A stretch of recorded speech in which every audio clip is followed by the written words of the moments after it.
전에 대규모 고객 정보 유출 사태 한 달 만에 사과문을 발표를 했습니다. 늦은 사과에 대한 이유 또 이 보상안 마련 계획까지 여기에 좀 내용이 담겨 있는 모양이죠? 네, 맞습니다. 일단 사과문이 나온 건 약 한 달 만인데 네. 일단 사과가 늦었다는 것도 인정을 했습니다. 네. 그 내용을 보면은 미흡했던 초기 대응과 소통 부족에 대해서 진심으로 사과를 드린다고 했는데 핵심적인 내용은 이 부분으로 보입니다.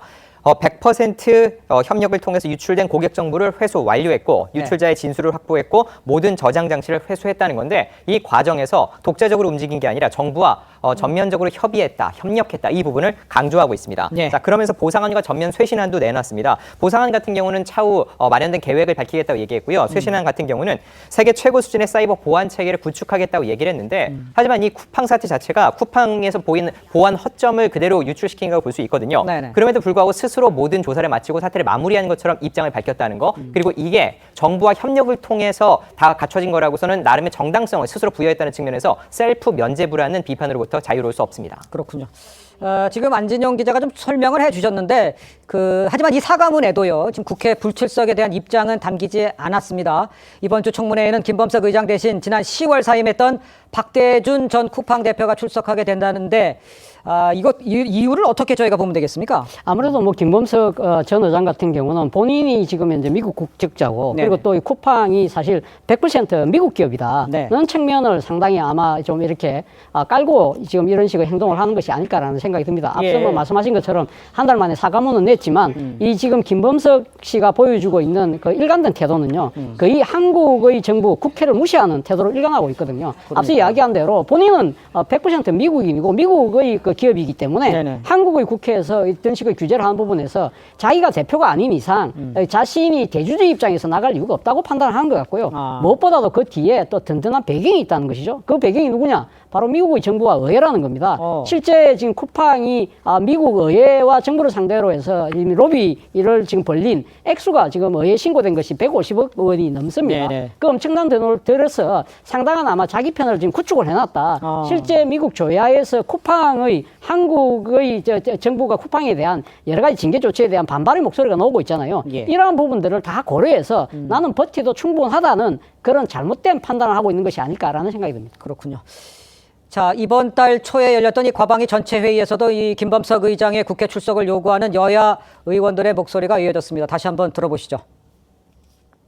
지금 이 순간, 이 시점에 김범석 의장은 어디 있습니까? 지금 해외 각 글로벌 비즈니스를 담당하고 있습니다.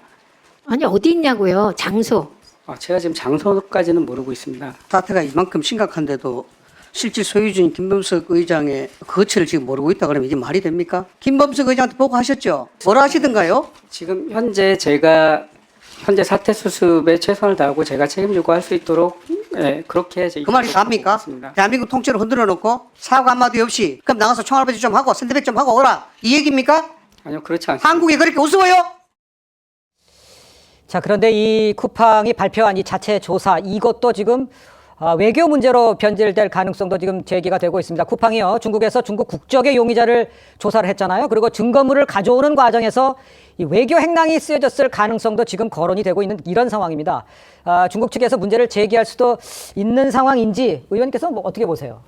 이론적으로 보면 있을 것 같은데요. 예. 왜냐하면 지난번에 우리가 이 문제에 대해서 이야기를 하면서 한국과 중국 간에 이러한 그 용의자 수사와 관련한 MOU도 있고 그래서 협조가 필요하다 그랬는데 네. 지금 얘기인즉슨 중국에서 중국 국적의 용의자를 조사를 했는데 지금 어떤 식으로든 국정원이 그 관여되어 있다라는 그런 합리적 의심을 할 수 있는 그런 대목이 나오지 않습니까? 예. 왜냐하면 지금 그 국가정보원은 정부의 지시를 받고 조사 활동을 한 거라고 쿠팡이 주장하자 국정원은 그건 아니다 그러면서도 업무 협의를 진행했다 그러잖아요. 네. 그러니까 업무 협의를 했다라는 건 어떤 식으로든 국정원이 연결되어 있다라는 것이고 그걸 중국에서 했고 근데 그 용의자가 중국 국적이고 그런데다가 또 노트북 컴퓨터를 가져온 거잖아요. 그렇죠. 문제가 되는 증거물이지 않습니까? 확실한 물적 증거인데 그럼 이 노트북을 어떻게 가져왔느냐? 그러니까는 이거를 외교 파우치, 외교 행랑에다 가져오면 중국에서 이거 조사 못 하거든요. 그렇죠. 그러다 보면은 중국이 과연 이것에 대해서 문제 제기를 안 할 것인가? 제가 볼 때는 할 가능성이 매우 높다라고 높다. 생각이 듭니다. 알겠습니다. 지금 이 문제가 여러 가지 문제로 지금 확산되는 이런 양상인데 이런 가운데서 방금 전에 우리 차 교수께서도 언급을 해줬습니다만 미국 정계에서요 쿠팡을 보호해야 할 미국 기업으로 표현을 하면서 이 트럼프 대통령의 대응을 촉구하고 있는 이런 상황에 쿠팡이 위기를 모면하기 위해서 우리 정부에 외교적 부담을 주는 거 아니냐 이런 사실 비판도 나오고 있죠. 네, 맞습니다. 예. 미국 정부의 인사들의 목소리를 주목할 필요가 있는데요. 네. 지난 23일 트럼프 1기 행정부 때 국가안보보좌관을 지낸 로버트 오브라이언 전 보좌관 같은 경우는 국내에도 익숙한 인물입니다. 이런 얘기를 했습니다. 쿠팡을 겨냥한 한국 국회의